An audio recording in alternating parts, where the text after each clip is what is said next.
My dear students, welcome to Advait education. कैसे हैं आप लोग? आशा करती हूँ बढ़िया होंगे और लास्ट वीडियो लेक्चर्स देख लिए होंगे। आज हम बात करने वाले हैं बल की, फोर्स की।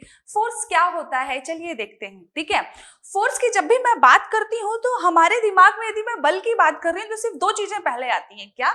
एक होता है पुश और एक होता है पुल। आइए देखते हैं कि फोर्स जो है ना आपका, बल वह बाह्य कारक है जो किसी पिंड के रूप व आकार की स्थिति में परिवर्तन कर सकता है। यदि कोई वस्तु गतिमान है तो हम बल लगाकर उसे रोक सकते हैं, और यदि कोई वस्तु स्थिर है तो हम बल लगाकर उसे क्या कर सकते हैं? गतिमान कर सकते हैं। तो फोर्स जो है ना पोजीशन में चेंज कर देता है। इंग्लिश में कहें तो एनी एक्शन विच कॉजेस पुल और पुश। यदि वो पुल आप देख रहे हो डायग्राम में, यदि आप किसी चीज को पुल कर रहे हो, खींच रहे हो, या किसी चीज को पुश कर रहे हो, दबा रहे हो, आगे की ओर प्रेस कर रहे हो, तो आपका वो क्या कहलाता है? Force. Any action which causes push और pull on a body is called force. क्या कहलाता है? फोर्स कहलाता है।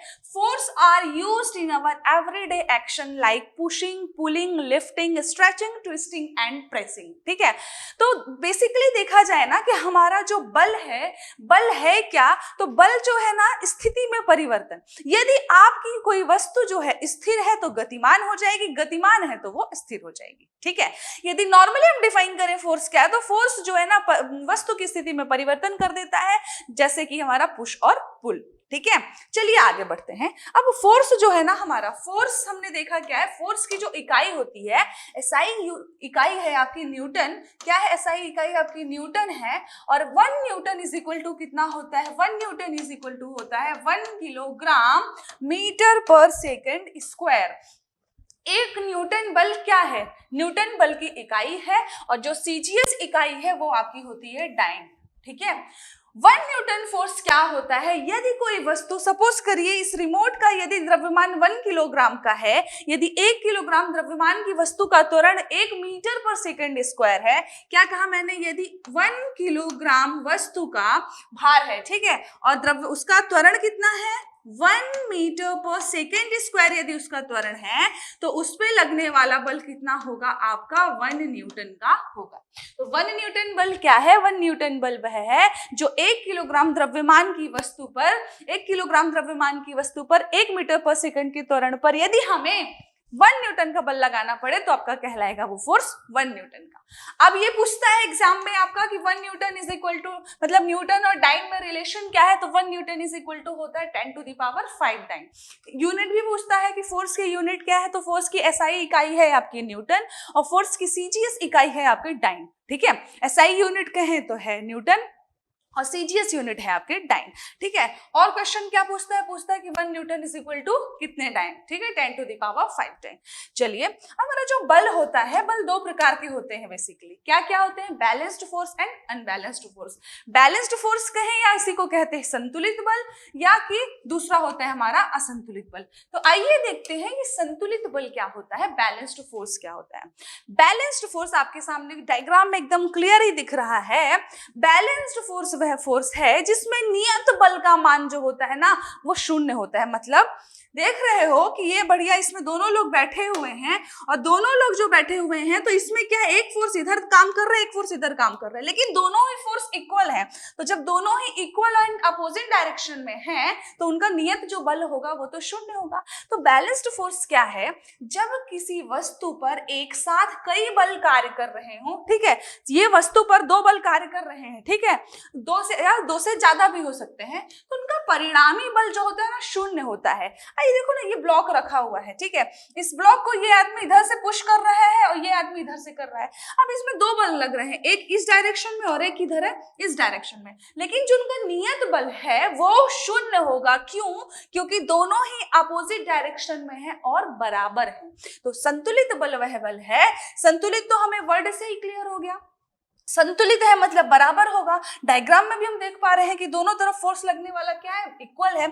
जो फोर्स लग रहा है वो इक्वल है, साथ में अपोजिट डायरेक्शन में है, तो क्या होगा? उनका नियत बल का मान शून्य होगा। कह रहा है जब किसी वस्तु पर एक साथ कई बल कार्य कर रहे हो तो उनका परिणामी बल शून्य होता है। उदाहरण के तौर पर यदि गुटके को दोनों तरफ से समान बल लगाकर विपरीत दिशा में क्या है, खींचा जाता है, या विपरीत दिशा में आप देखो ये इधर से फोर्स लगा रहा है, उधर से फोर्स लगा रहा है, कुछ होगा क्या, नहीं। ये दीवार है, दीवार को मैं इधर से धक्का मार रही हूँ, उधर से कोई और धक्का मार रहा है, तो दीवार में कुछ मूवमेंट होगा क्या, नहीं। लेकिन दीवार में जो लगने वाला नियत बल हो जाएगा वो क्या हो जाएगा, शून्य हो जाएगा, ठीक है। तो बैलेंस्ड फोर्स है क्या, when the net effect produced by A number of forces, जो नेट इफेक्ट प्रोड्यूस हो रहा है ना, यहाँ पर जो नेट इफेक्ट प्रोड्यूस हो रहा है दोनों का sum is equal to 0 on a body is 0, then the forces are said to be balanced force. तो बैलेंस्ड फोर्स क्या है, जब दो इक्वल फोर्स अपोजिट डायरेक्शन में काम कर रहे होते हैं तो आपका कहलाता है बैलेंस्ड फोर्स। चलिए आगे देखें। नेक्स्ट है हमारा असंतुलित बल या अनबैलेंस्ड फोर्स। डायग्राम से ही दिख रहा है भाई, ये तो बचपन में सभी ने खेला है, ठीक है। तो यदि सपोज करो कि इधर 3 लोग खड़े हैं, इधर 500 न्यूटन का बल लग रहा है और उधर से 400 450 न्यूटन, तो ये क्या हो गया, अनबैलेंस्ड हो गया। यानी कि दोनों तरफ लगने वाले बल ही अनइक्वल दिखा रहे हैं, इधर 500 न्यूटन का बल है और इधर क्या 450 न्यूटन का। तो क्या कहता है, यदि वस्तु पर लगने वाले अनेक बलों का, यहाँ पर 2 बल लग रहे हैं, 2 या कई बल लग सकते हैं, ठीक है, यदि वस्तु पर लगने वाले अनेक बलों का परिणाम बल शून्य ना हो, अभी तक क्या हो रहा था, शून्य हो जाता है बैलेंस्ड में, यहाँ शून्य नहीं है, इन दोनों का रिजल्टेंट मैं निकालूंगी तो 50 न्यूटन आएगा भाई, 500 minus 450 is equal to 50 newton. तो क्या ये शून्य है, नहीं, रिजल्टेंट बल जो है हमें कुछ वैल्यू मिल रही है, शून्य नहीं है, इसलिए क्या है, अनबैलेंस्ड है, ठीक है। तो उन बलों को हम असंतुलित बल कहते हैं। उदाहरण के तौर पर यही रस्साकसी के दौरान जब आप लोग खींच रहे होते हो तो जब तक बैलेंसिंग बनी रहती है तभी तक आप लोग टिके रहते हैं, जैसे ही एक तरफ का फोर्स ज्यादा हुआ तो एक तरफ का पार्टी गिर जाता है ना। तो यही है आपका एग्जाम्पल बेस्ट अनबैलेंस्ड फोर्स का, when the net affect produced by A number of forces on a body is non zero. यदि नॉन जीरो वैल्यू है फोर्स की तो हमारा क्या हो जाएगा, वो अनबैलेंस्ड फोर्स हो जाएगा। क्लियर हुआ, ठीक है। जब भी कुछ कंफ्यूजन हो तो बस यही वाला एग्जांपल याद करना। हाँ यार, हमने खेला तो था बचपन में, उसमें क्या हुआ करता था कि एक तरफ मतलब सपोज करो दोनों तरफ 5-5 लोग हैं, ठीक है, और एक तरफ यदि 5 में से एक भी गिर गया, 4 ही लोग बचे, तो इधर तो फोर्स ज्यादा हो गया, तो खींच लेंगे रस्सी अपनी तरफ, जिस तरफ फोर्स ज्यादा है उसी तरफ खींची जाती थी, तो फोर्स एक तरफ ज्यादा हो गया और एक तरफ कम हो गया, तो क्या हो गया, अनबैलेंसिंग हो गई, और फोर्स एक तरफ ज्यादा हुआ, जैसे इधर 500 न्यूटन है और इधर 450 न्यूटन है, तो आपकी क्या है, दोनों का डिफरेंस 50 न्यूटन का आ रहा है। तो यानी कि वैल्यू या डिफरेंस 0 नहीं है तो आपका है अनबैलेंस्ड, यदि डिफरेंस 0 है तो क्या हो जाएगा, बैलेंस्ड फोर्स। क्लियर, चलिए आगे देखते हैं टाइप्स ऑफ फोर्स। वैसे बल तो बहुत प्रकार के होते हैं, ठीक है, बहुत मतलब बहुत प्रकार के होते हैं, लेकिन चलिए देखते हैं कि जो बल है ना, एग्जैक्टली कुछ बल यहाँ पर दिखाए गए हैं कि किस किस तरीके के बल होते हैं। पहला कह रहा है फ्रिक्शन फोर्स, बहुत इंपॉर्टेंट फोर्स है। फ्रिक्शन फोर्स के बिना पॉसिबल ही नहीं है कि कोई भी वस्तु चल पाए, गति कर पाए, ठीक है। यदि फ्रिक्शन फोर्स विद्यमान है तो ही हम गति कर सकते हैं, ठीक है। ग्रेविटी फोर्स भाई पता है, गुरुत्वाकर्षण बल कार्य करता है जिसकी वजह से कोई भी वस्तु जो है पृथ्वी पर ही आकर के गिरती है, ठीक है। अगला है अप्लाइड फोर्स, जब आप किसी पर अप्लाई कर रहे हैं फोर्स, यदि आप किसी चीज को चला रहे हैं, मूव करा रहे हैं, तो आप उस पर फोर्स लगा रहे हैं, अप्लाइड फोर्स। ड्रैग फोर्स का मतलब है किसी वस्तु को आप खींच रहे हैं, ड्रैग का मतलब होता है खींचना।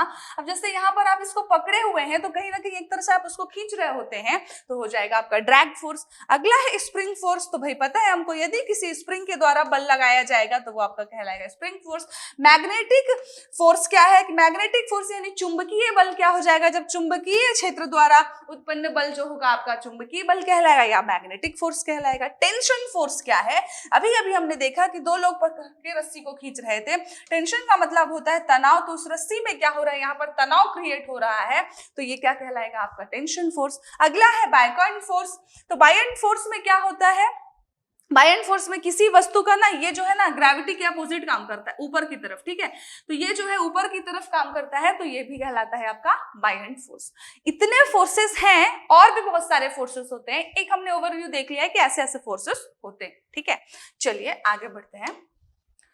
आगे कह रहा है इनर्शिया। इनर्शिया क्या होता है, जब हम बल पढ़ेंगे तो हमें इनर्शिया पढ़ना बहुत इंपॉर्टेंट है, फिर उसके बाद आएगा आपका न्यूटन्स लॉ, ठीक है।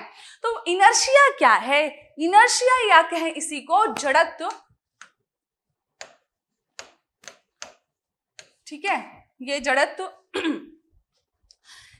लिखा भी हुआ है, the property of an object to resist any change in its state of motion कोई भी चेंज होने का अपोज करना, वो चेंज कैसा भी हो सकता है, वो चेंज आपका मोशन का भी हो सकता है, वो चेंज आपका स्टेशनरी पोजीशन का भी हो सकता है, वो चेंज आपका डायरेक्शन का भी हो सकता है। वही कह रहा है यदि किसी वस्तु का वह गुण जो गति की अवस्था में किसी भी प्रकार के परिवर्तन का विरोध करता है, यानी कि मैं यहाँ पर खड़ी हूं भाई, मुझे नहीं जाना है, मुझे सपोज बाहर जाने के लिए बोला गया और मुझे नहीं जाना है, तो मैं क्या करूंगी, अपोज करूंगी। मतलब जड़त्व की परिभाषा ही जड़त्व है, मतलब वो अपोज करना चाहता है। तो किसी वस्तु का वह गुण है जो गति की अवस्था में किसी भी प्रकार के परिवर्तन का विरोध करता है, वो जड़त्व कहलाता है या इनर्शिया कहलाता है। बेसिकली इनर्शिया जो है तीन तरह के होते हैं, inertia of rest, inertia of motion and inertia of direction.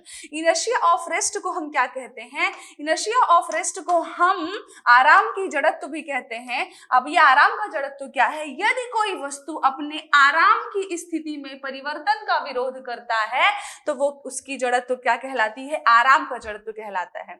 यदि आराम की स्थिति में कोई वस्तु रखी है, ठीक है, और आप उसको गतिमान करना चाहते हो तो वो क्या करेगी, वो अपनी स्थिति का विरोध करेगी। ठीक है, अगला कह रहा है इनर्शिया ऑफ मोशन, यदि कोई वस्तु अपनी गति की स्थिति में परिवर्तन का विरोध करती है, यानी कि गति की स्थिति है, यदि कोई वस्तु गतिमान हो रही है तो उस गतिमान स्थिति में परिवर्तन का विरोध करेगी। सपोज आप जैसे आप बस में बैठे हो और ट्रैवल कर रहे हो, तो कई बार होता है ना कि आप गतिमान हैं, बस भी गतिमान है, ठीक है, ड्राइवर ने ब्रेक लगाया तो हमारा जो है अपर पार्ट बॉडी का वो आगे की तरफ झुक जाता है। तो क्या है, गति की जड़ता का ही तो विरोध कर रहा है, यानी कि आप गतिमान थे, आपकी लोअर पोर्शन क्या था, गतिमान था, लेकिन अपर पोर्शन क्या हुआ, जैसे ही आपकी बस ने मतलब ड्राइवर ने ब्रेक लगाया जैसे ही, वैसे ही क्या हुआ कि गाड़ी रुकी तो आपका लोअर पोर्शन तो स्टॉप हो गया, लेकिन जो अपर पोर्शन था वो गति की जड़ता की वजह से गतिमान ही था, यानी कि अपनी गति की स्थिति में परिवर्तन का विरोध करा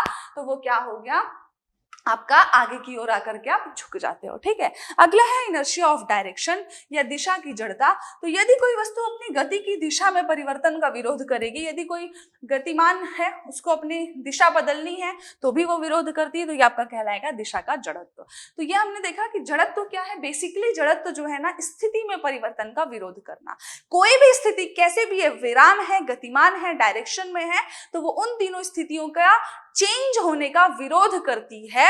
देखो फिजिक्स में इसमें अपनी दो ही चीजें हैं जो विरोध करती है, एक तो अपना फ्रिक्शन फोर्स हमेशा अपोज करता है और दूसरा हमारा जड़त्व हमेशा अपोज करता है। ठीक है, तो जड़त्व कैसा भी है, आपका गतिमान स्थिति है, आपकी विराम स्थिति है, कैसी भी स्थिति है, वो क्या करेगा, आपका विरोध करेगा उस स्थिति में चेंज के होने का। ठीक है, ऐसा नहीं है कि तुरंत ही चेंज हो जाएगा, नहीं, वो विरोध करता है। ठीक है, तो जड़त्व क्या है, यानी किसी भी वस्तु के चेंज में वो क्या करता है, उस वस्तु का विरोध करता है। किसी वस्तु का वह गुण जो उसकी गति की अवस्था में किसी भी प्रकार के परिवर्तन का विरोध करता है, जड़त्व कहलाता है। तो यहीं पर हम अपने लेक्चर को समाप्त करते हैं, मिलते हैं कल कुछ नए टॉपिक के साथ। Thank you.